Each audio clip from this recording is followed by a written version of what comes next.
मागील भागात आपण पाहिलं, वाढदिवसाच्या दिवशी राघवनं मानसीला त्याच्या मनातलं तिच्याबद्दलच्या भावना व्यक्त केल्या होत्या. मानसीनं त्याला नकार देऊन आपण वीरेनवर प्रेम करत असल्याचं त्याला सांगितलं. मानसीचा वाढदिवस म्हणून वीरेननं संध्याकाळी एका हॉटेलमध्ये पार्टी ठेवली होती. मानसीनं राघवला त्या पार्टीसाठी आमंत्रित केलं होतं. इकडं प्रियाची तब्येत अचानक खराब झाली होती. मानसी तिला घेऊन दवाखान्यात गेली होती. आता पाहूया पुढं. प्रस्तुत कथेतले सर्व पात्र आणि घटना काल्पनिक आहेत. त्यांचा वास्तविक जीवनाशी काहीच संबंध नाही. समाजात घडणाऱ्या काही अनिष्ट गोष्टींवर प्रकाश टाकण्याचा प्रयत्न सदर कथेतून केला आहे. समाजात कोणत्याही प्रकारचा वाईट संदेश पोहोचवणे हा या कथेचा लेखिकेचा उद्देश नाहीये. पाहूया पुढे. हे जीवन सुंदर आहे, भाग 39. संध्याकाळ झाली होती. दिवसभर कोसळणाऱ्या पावसानं जरा विश्रांती घेतली होती. राघव आपली सायकल काढून हॉटेल सिटी प्राईडच्या दिशेनं निघाला होता. वीरेननं मानसीच्या बर्थडेसाठी हॉटेल सिटी प्राईडच्या छोट्याशा फंक्शन हॉलमध्ये पार्टीची तयारी केली होती. हॉलमध्ये सगळीकडं वेगवेगळ्या रंगाचे मंद दिवे लावले होते. सुगंधित कॅन्डल लावलेल्या होत्या. ठिकठिकाणी सुंदरसे फ्लॉवर पॉट ठेवून त्यात महागडी फुलं सजवली होती. मध्यभागी एक टेबल ठेवून त्यावर एक सुंदरसा केक ठेवला होता. एक मोठा बुके घेऊन वीरेन मानसीची वाट बघत होता. इकडं राघवही केवळ मानसीनं बोलावलं म्हणून मानसीच्या मैत्रीसाठी काळजावर मोठा दगड ठेवून हॉटेल सिटी प्राईडच्या दिशेनं निघाला होता. त्याचं मन इतकं नाराज होतं की त्याची सायकल अगदी संथ गतीनं जात होती. मानसी सिटी प्राईडमध्ये पोहोचली होती. तिच्यासोबत प्रिया आणि अर्चना होत्या. Happy birthday gorgeous, Viren bouquet समोर करत म्हणाला. मानसीनं तो बुके घेतला आणि ताडकन जमिनीवर फेकून दिला. मानसी, हा काय प्रकार आहे? वीरेन जोरात खेकसला. मानसीनं त्याच्या कानशिलात एक जोरात झापड मारली. मला विचारतोस हा काय प्रकार आहे? मानसी रागानं लालबुंद झाली होती. वीरेन पुढं बोलणार त्यावर मानसीनं त्याला अजून एक झापड मारली. लाज नाही वाटत का रे? पोरीच्या भावनांशी खेळतोस? तुझ्या पैशाचा माज दाखवतो? तुला काय वाटलं, पैसे फेकलं की सगळं मिळतं? मानसी चिडून म्हणाली. नीट बोलायचं हा. आहे माझ्याजवळ पैसा आणि दाखवेन मी माज. तुला काय करायचं? वीरेनही चिडून मानसीचं तोंड दाबत तिला भिंतीजवळ लोटत बोलला. मला काय करायचं? या प्रियाच्या पोटात जे काही वाढतंय ना त्याला तू जबाबदार आहेस, कळलं? मानसी अजून चिडली होती. प्रियाचं नाव ऐकताच वीरेनची मानसीवरची पकड सैल झाली. निर्लज्ज, खूप मोठे मोठे स्वप्न दाखवलेस तिला. तिचा हवा तसा वापर करून घेतलास आणि आता तिच्या लेकराचा बाप होणार आहेस तर तिला अबॉर्शन करायला लावलं तू? मानसीच्या डोळ्यात आग होती. हे बघ मानसी, ही प्रिया काही पण बोलते. माझ्यापेक्षा जास्त तुझा हिच्यावर विश्वास आहे का? अगं मला किती लहानपणापासून ओळखतेस तू. खरं तर तूच हिचं तोंड बंद करायला पाहिजेस. वीरेन तिरस्कारानं प्रियाकडं बघत म्हणाला. वीरेन, एक स्त्री आपली इज्जत अशीच चव्हाट्यावर तर मुद्दाम आणत नाही ना. मानसी म्हणाली. हिला आणि इज्जत? वीरेन छद्मी हसत म्हणाला. शी, मी ज्या वीरेनला लहानपणापासून ओळखते तो हा वीरेन नाहीच. तो वीरेन वेगळाच होता. माझी काळजी करणारा, स्वतःला काही मिळालं तर माझ्यासाठी जपून ठेवणारा, ज्याचं विश्व मी होते. तुला असलं घाणेरडं काम करताना एकदाही माझी आठवण आली नाही? आता जे करून ठेवलंस ना ते सगळं नीट सांभाळ, नाहीतर. मानसी बोलता बोलता थांबली. नाहीतर? नाहीतर काय ग? काय करशील? वीरेननं मानसीचा हात तिच्या पाठीमागं गच्च आवळून धरला. मी पोलिसात जाईल.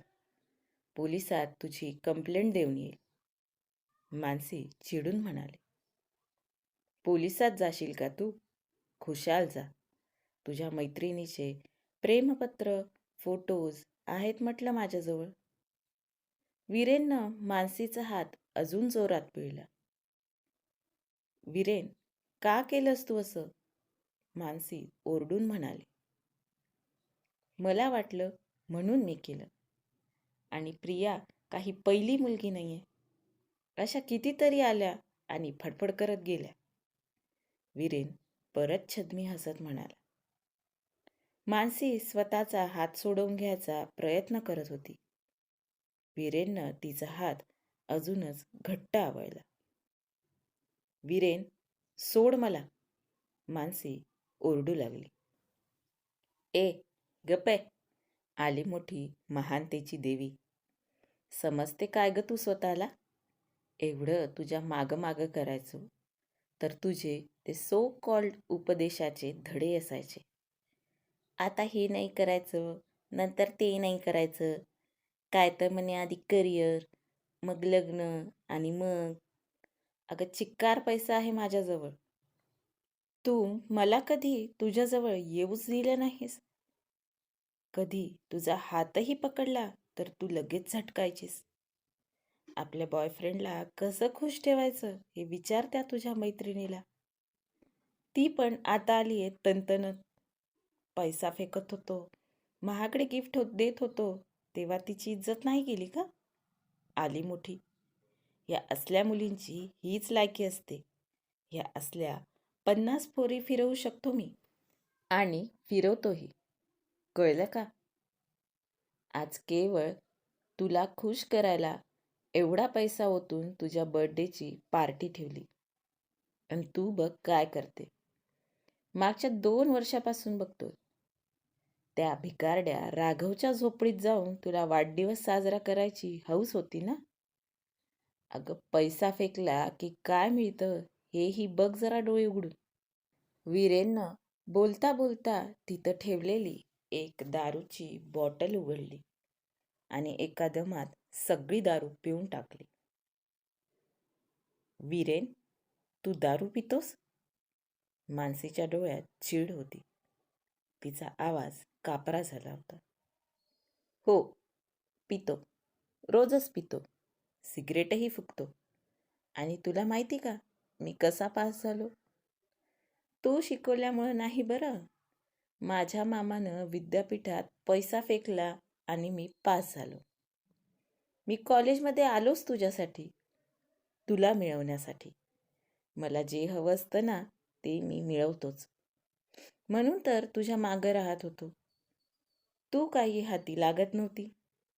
मग ही चिमणीच फडफडत अडकली माझ्या जाळ्यात. अजूनही काही अडलं नाहीये. या प्रियाचा निकाल लावू आपण. तू माझी हो, तुला मी फुलात ठेवेल आणि तू जे म्हणशील ते देईल. वीरेन मानसीच्या गालावरून घाणेरड्या प्रकारे हात फिरवत म्हणाला. शी, मी आणि तुझी वाट बघ. मी तुझी तर कधीच होणार नाही आणि प्रियाला मात्र नक्की न्याय मिळवून देईल. मानसीनं त्याचा हात झटकला. मानसी, वीरेन किंचाळला. मानसी तावातावातच तिथून निघाली. राघवनं कितीदा मला सांगायचा प्रयत्न केला वीरेनबद्दल, पण मी त्याचं कधी ऐकूनच घेतलं नाही. वीरेन नावाचा एक मखमली पडदा होता माझ्या डोळ्यावर आणि तो किती घाणेरड्या प्रकारे माझ्या डोळ्यावरून निघाला. मी पहिल्यांदा माणूस ओळखायला चुकले. खरं तर मी चुकीच्याच माणसावर प्रेम केलं. प्रेम या शब्दाचीही आता किळस येते मला. मानसी स्वतःशीच बडबडत निघाली होती. मानसी, वीरेन मागून ओरडत आला. तुझा आणि माझा कोणताच संबंध नाहीये, मानसी म्हणाली. हे बघ, जास्त शहाणपणा करू नको. चुपचाप तू केलेला राडा आवर, वीरेन तिला म्हणाला. मी केला राडा? की तू केला सगळा घाणेरडा प्रकार? आता तुझा आवाजही ऐकायची इच्छा नाहीये माझी. मानसी तिथून निघाली. वीरेननं मागून तिचा हात ओढला. मानसी, हे बघ, ठीक आहे, चुकलं माझं. मला वीरेन झोकांड्या खात बोलत होता. मानसीनं त्याचा हात झटकला आणि ती तिथून निघाली. राघव हॉटेल सिटी प्राईड जवळ आला होता. त्याला मानसी तिथून रडत जाताना दिसली. राघवनं तिला आवाज दिला, पण मानसीचं त्याच्याकडं लक्षच नव्हतं. राघव मानसीकडं बघत तिथंच उभा होता. इतक्यात वीरेन मानसीच्या मागं गेला. राघवला वीरेनही रागात वाटला. नक्कीच काहीतरी मॅटर झालंय, पण या दोघांमध्ये मी जाऊ की नको? मानसीला माझी गरज लागली तर काय करावं? मी त्याच्यामध्ये बोललेलं मानसीला नाही आवडलं तर? जास्तीत जास्त चिडेल ती. पण माझं मन का म्हणतंय मी आत्ता या क्षणाला मानसीसोबत असावं? राघव विचारातच मानसीच्या मागं निघाला. मानसी, तुला थांब म्हणतोय ना. हे बघ, तू फक्त माझी आहेस आणि मी तुला दुसऱ्या कुणाची होऊ देणार नाही. समजलं? वीरेन मानसीच्या मागं जात ओरडत बोलत होता. कर तुला जे करायचं ते. मानसीला तू गमावलंस आता, अगदी कायमचं. मानसी त्याच्याकडं बघून चिडून बोलली आणि पुन्हा झपाझप पावलं टाकत निघाली. पावसाच्या सरींना सुरुवात झाली होती. राघवही मागून येत होता. मानसी, वीरेन अक्षरशः किंचाळला. मानसीनं मागं वळून पाहिलं आणि एक जोरदार किंकाळी आसमंतात पसरली. राघवनं पाहिलं. वीरेन तिथून पळून गेला. एवढ्या वेळ हातात सायकल धरून राघव चालत होता. त्याच्या हातातली सायकल पडली. तो मानसीच्या दिशेनं धावू लागला. धावता धावता एक दोनदा अडखळला. पावसानंही चांगला जोर पकडला होता. मानसी जमिनीवर कोसळली होती. राघव मानसीजवळ पोहोचला. त्यानं मानसीला सरळ केलं.